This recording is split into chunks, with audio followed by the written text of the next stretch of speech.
In the next videos, I want to talk about the topic of developmental trauma, early childhood trauma.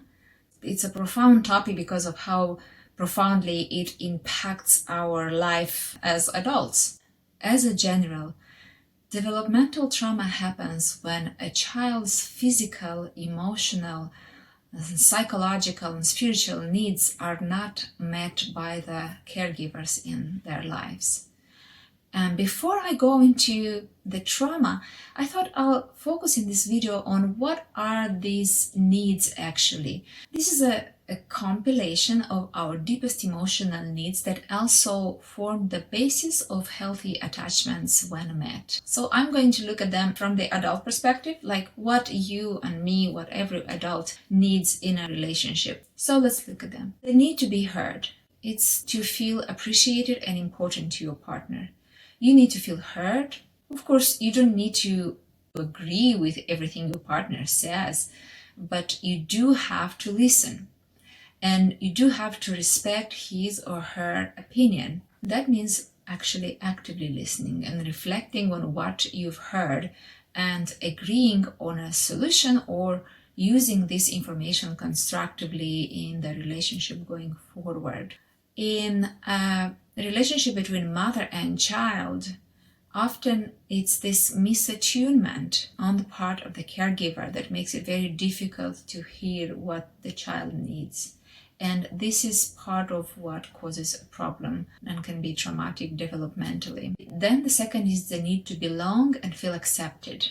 Each partner in a relationship needs to feel like they are accepted by their partner for who they are, regardless of flaws, imperfections, and insecurities. Members of a couple should feel that they are part of something bigger than themselves. Each partner needs to feel at home in their relationship and comfortable enough to share without judgment or rejection. Now again, you don't have to agree 100%, but while we cannot expect this unconditional love from a partner, a child needs to totally feel unconditionally loved by a caregiver and unconditionally accepted.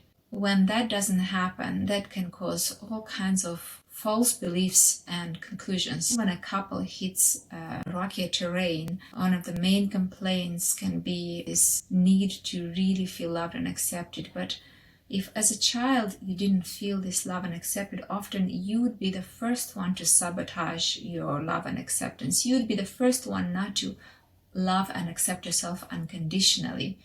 So unconditional acceptance and love for yourself, it's the missing piece often, and it's what's required before you're able to move into the relationship and then work on the mutual acceptance. The third is the need for safety and trust. This can mean many things to every person. Feeling secure in your relationship, safe to share whatever you please, including all thoughts and feelings. Trust is essential to any relationship, whether romantic or not. Therefore, a couple has a need to trust that the other will protect them and make them feel loved. That goes without saying for a child, and when trust is compromised with a child, that can have a very deep impact, and that is something that I will cover in a different video. The fourth need is the need to be valued and prioritized. It is normal for any individual to feel that they are important to their partner and that they come before other people or other commitments and other aspects of their partner's life, within reason, of course.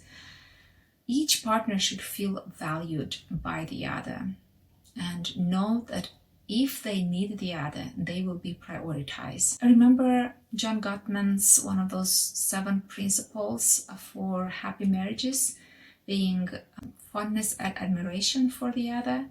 When you have fondness and admiration for the other, then you prioritize them. They become important for you. And that is why you got married to the other person to begin with. They become a number one priority.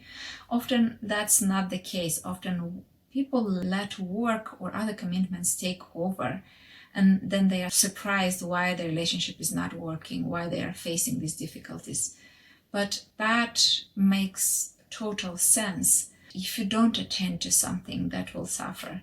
If you don't attend to your business will suffer. Why would you expect that things would go well and be great with your partner when you don't prioritize them, right? Makes sense. And of course, we know for children, there's seeking of attention that is a need for being prioritized, for knowing that they are valued, for being shown that they are valued. The fifth is the need to feel desired or to feel a level of intimacy with your partner.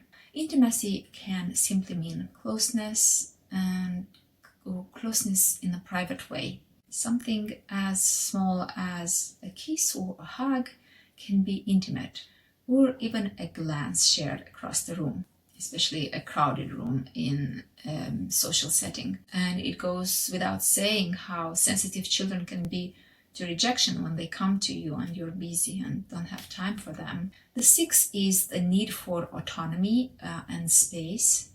And this is a huge one. As much as love is important, this need for separation is crucial.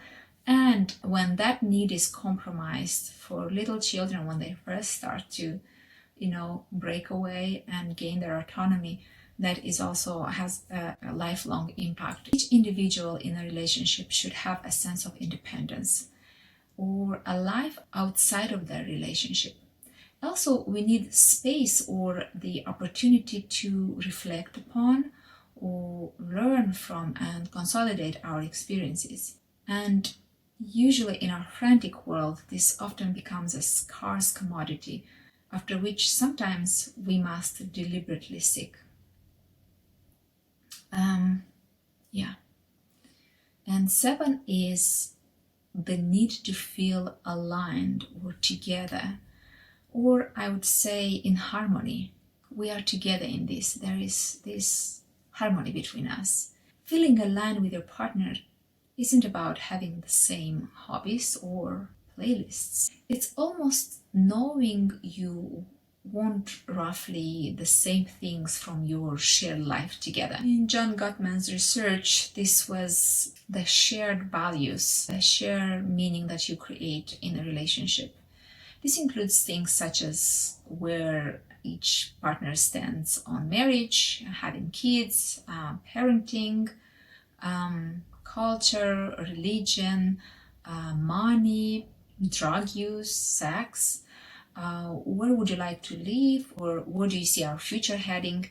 Then asking, are we still on the same page on these important matters? This last one, maybe it's less applicable to children in terms of areas where there should be an alignment. However, if we talk about the concept of harmony and togetherness in things like where do we want to go for fun this weekend, or how do you want to spend the afternoon, do we want to go to the playground or soft play? So this kind of areas, maybe on a smaller scale, that allows this dialogue and creating like a sense of togetherness and harmony. There is this synergy between us. So these are our most intimate emotional needs.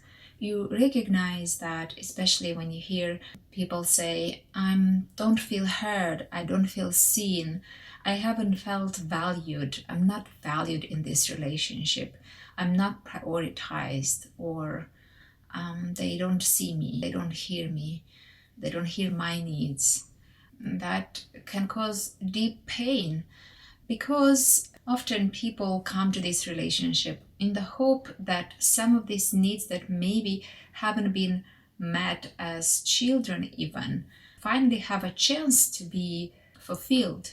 Does this resonate with you? In the next video, I'm going to go over 9 essential emotional needs and the 9 innate resources we have to fulfill them. Until then, take care.